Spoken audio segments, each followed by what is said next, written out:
Salut à tous et bienvenue aujourd'hui pour une nouvelle vidéo. Aujourd'hui, on va parler ensemble des maxi en musculation, une pratique dont beaucoup y vouent un certain culte à chaque entraînement, à répéter maxi après maxi à chaque entraînement.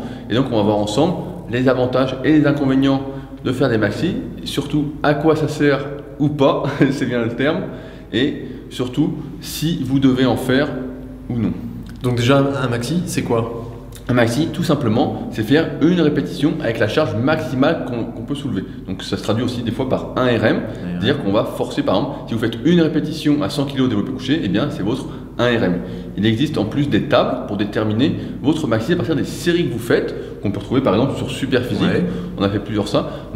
Il y a des formules, ouais. Il y a des formules qui sont plus ou moins vraies, c'est une formule générale. Il est important de retenir encore une fois que chaque personne va avoir sa courbe de force, sa propre équivalence. En général, on dit que 10 fois 100 en développé couché, c'est égal à 130 en maxi, mais suivant les individus, ça peut donner que 120 kg, suivant comment vous faites votre exercice, ou ça peut donner 140 kg. Toi par exemple, avec l'expérience. Voilà, moi par exemple, je sais que chaque répétition, c'est 2,5 kg de plus. Donc lorsque je fais par exemple 10 à 120, eh bien, ça me donne 8 à 125, 6 à 130, etc. Donc ça va me donner 10 à 120, à peu près 150 ou 155 en maxi, alors que sur certains individus, ça va donner plus et sur d'autres moins.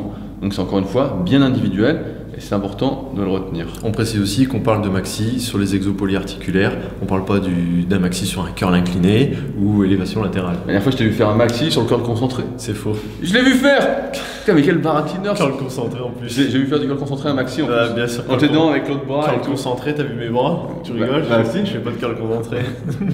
Donc voilà, en général, on fait des maxi sur exercices polyarticulaires qui sont moins dangereux globalement que l'exercice d'isolation où dès qu'on va mettre lourd, comme il n'y a qu'une seule articulation qui va être mise en jeu, eh bien les articulations vont plus en souffrir, ce sera moins bien réparti forcément. Voir que si on veut tenter l'arrachement, c'est efficace.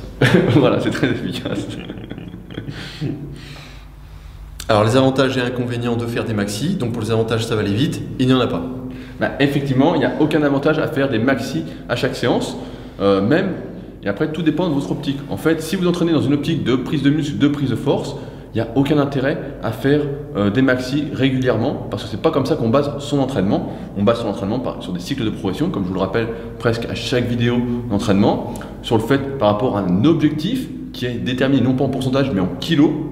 Et donc par exemple quand on fait une planification de powerlifter, eh bien on part à rebours, mais par rapport à un objectif qui est fixé en charge. Alors après, si votre objectif c'est la préparation physique, là ça peut être utile de connaître vos maxi à peu près.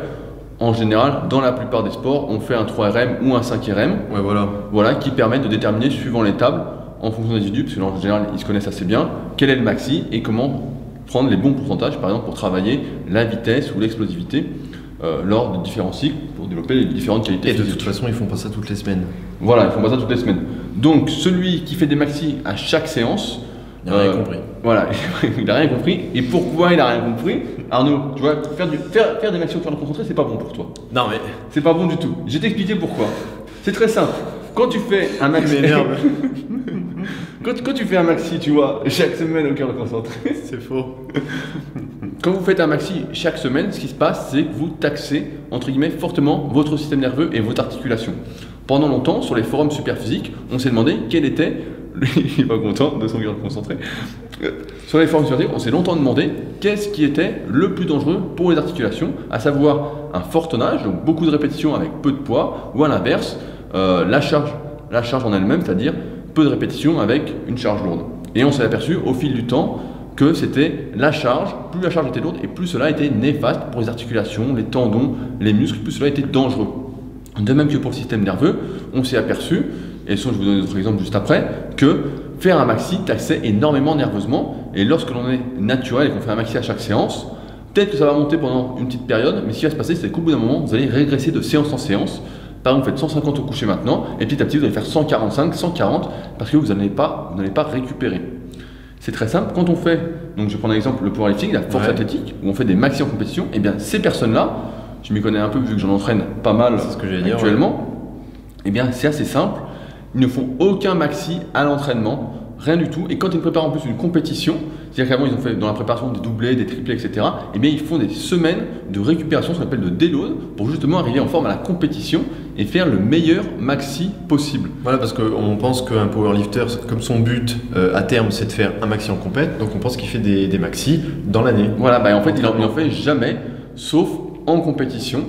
Et donc, il a fait ce qu'on appelle les semaines de déload juste avant sa compétition pour récupérer, où on diminue le volume d'entraînement, on diminue l'intensité pour bien récupérer et avoir le plus, entre guillemets, d'influx nerveux au moment de la compétition, le jour J. Et donc après, pareil, donc c'est la preuve que rien que faire des maxis, parce qu'ils ont droit à 3 essais pendant la compète sur les 3 mouvements, ça taxe parce qu'ils en reviennent pas comme ça la semaine suivante. Voilà, la semaine suivante, en général, c'est une semaine légère de récupération et il faut plusieurs semaines ensuite pour se repréparer à faire ces vrais maxis. Voilà. Parce que sinon, on ne récupère pas, parce que c'est très taxant nerveusement. C'est pourquoi faire des maxis à chaque séance, ça n'a aucun avantage, ça n'a que des inconvénients. Surtout, encore une fois, c'est votre objectif. Et la prise de muscle et la prise de force sur le moyen et sur le long terme. Sur le court terme, encore une fois, tout peut marcher.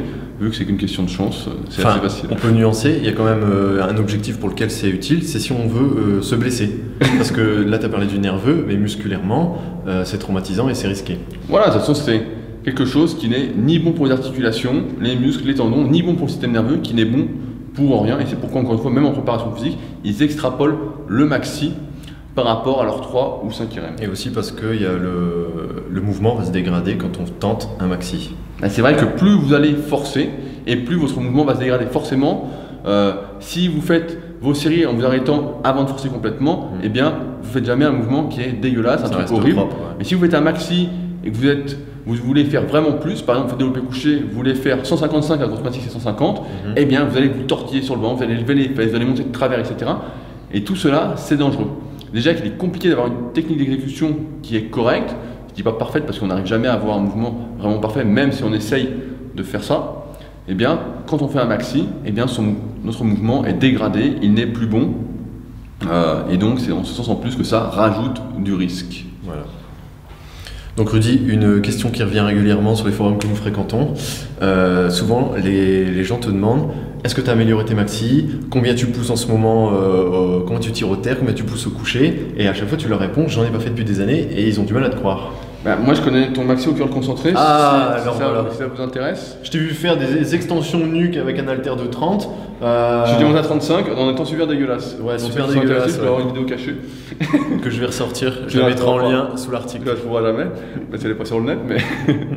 Donc effectivement, j'ai jamais vraiment, en fait, au squat au soulevé j'ai jamais vraiment fait de maxi parce que c'était pas mon truc.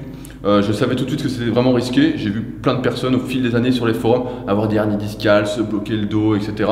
Donc ça m'a jamais intéressé, entre guillemets, de faire des maxi là-dessus. Au coucher, c'était même pas des maxi à l'époque quand je les faisais parce qu'en fait c'était la fin de mon échauffement. Donc quand vous voyez, par exemple, quand j'ai fait 175, en fait c'est juste mon échauffement et en plus c'était la deuxième fois. Tu te la racontes un petit peu là. Non, mais c'était vraiment... Le mec il fait une rep à 175 et il vous dit c'est son échauffement. Et en plus, il se fout de vous là. Petite info, c'était la deuxième rep parce que la première rep, le mec a oublié de filmer. Donc sinon je voulais mettre 180 et puis il m'a roulé. Donc voilà. Mais donc voilà. En fait, ce qui s'est passé en fait au fil des années. Donc là, pour revenir vite sur moi, j'ai pas de meilleur maxi parce que je suis plus léger qu'avant. Et en plus, je m'entraîne plus du tout dans cette optique. Tu t'entraînes pour régresser en fait, c'est ça? Non mais là je suis beaucoup. Ça a l'air de bien fonctionner, c'est-à-dire.